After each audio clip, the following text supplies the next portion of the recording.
Shalom, friends, and welcome to Walking the Ancient Path, where we journey back into the language, landscape, and life rhythms of the Scriptures in a lighter, more accessible way, exploring the world of the Bible as its original listeners would have experienced it. I'm your host, Sully, joined by our trusted companions, Decan, our scholar of ancient Hebrew thought, and Hope, a storyteller who seems to walk right out of the hills of Judea. This discussion focuses on the survival of Christianity from Paul to Constantine, highlighting the gradual transformation of the message's foundation. Since the days of the Apostle Paul in the mid-1st century, Christianity has been a movement deeply rooted in Hebrew thought. Paul's gospel draws from Israel's scriptures, covenant promises, and prophetic imagery, presenting the kingdom of heaven not as an abstract idea, but as Yahweh's active reign restoring creation and gathering a covenant people from all nations. His letters, although written in Greek, are filled with Torah-inspired language. Faith as covenant loyalty, righteousness as the right relationship within Yahweh's covenant, and salvation as deliverance from exile and death into a renewed world.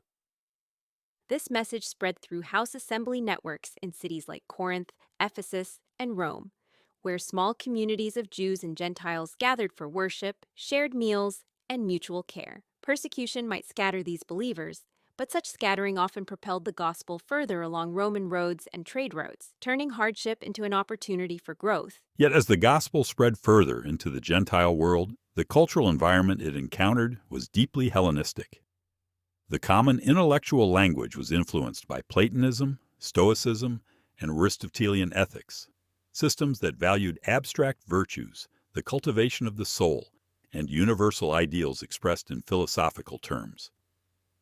As more Gentiles joined the assemblies, many naturally interpreted Paul's words through these philosophical frameworks.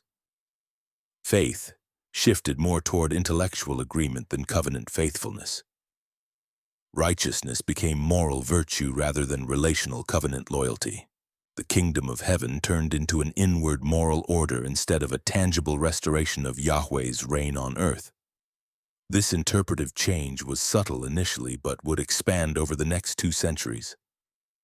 During this time, Christianity endured not by blending into the dominant culture, but through resilient grassroots witness. Ordinary believers, artisans, traders, slaves, and women shared the message in personal relationships, lived it out through acts of charity, and crossed social boundaries in their daily lives. They cared for the sick during plagues, rescued abandoned infants, and treated slaves and women as equal members of the household of faith. Such radical love attracted people, but it also provoked opposition.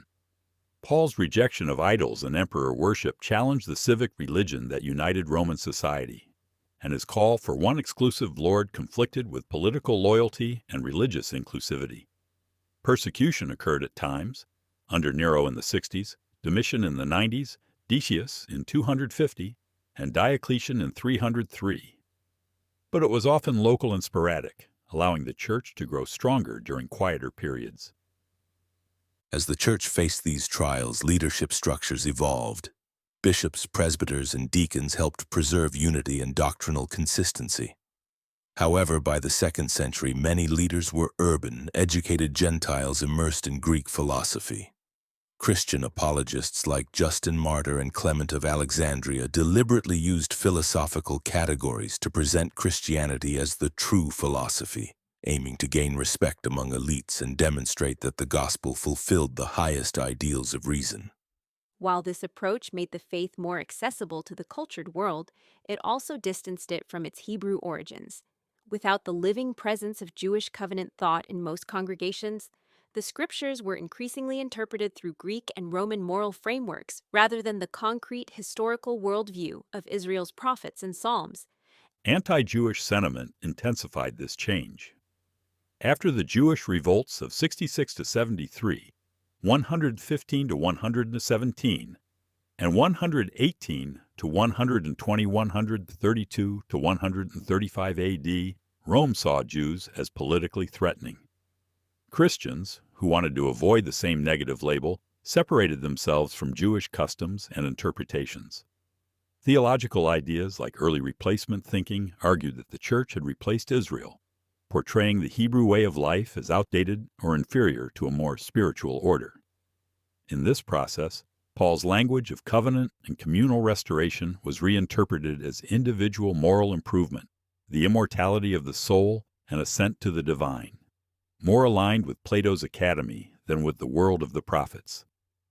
By the early 4th century, Christianity had spread throughout the empire, from slave households to members of Caesar's court, perhaps making up 5 to 10% of the population. It endured because its grassroots communities loved fiercely, proclaimed hope fearlessly, and adapted its message to cross cultures, though this adaptation came with a cost. The Hebrew worldview that influenced Paul's gospel was overshadowed by Greek philosophy due to cultural dominance, prestige, reduced Jewish presence, and political pressure to seem less Jewish. When Constantine legalized Christianity in 313 with the Edict of Milan, the faith remained focused on Yeshua as Lord, but its framework had shifted. Let's consider this. The major turning point was in 313 AD with the Edict of Milan, which legalized Christianity. Worship moved from private homes and catacombs to public basilicas funded by the empire. Services included Roman elements like processions, incense, vestments, and distinct clergy roles. The Eucharist stayed central but became more formal.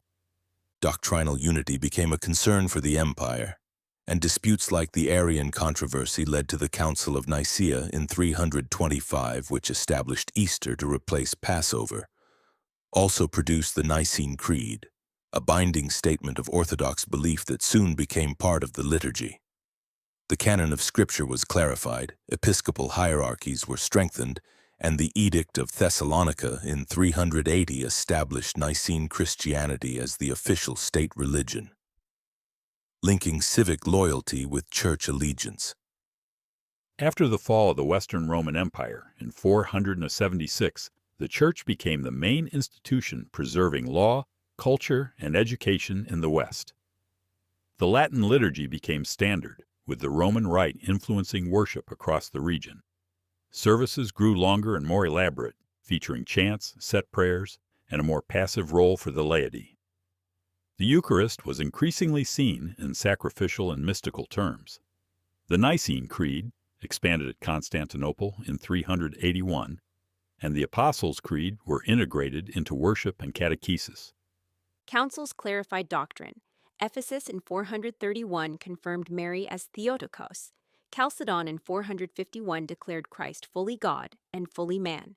Augustine's writings defined original sin, grace, and the Church's nature.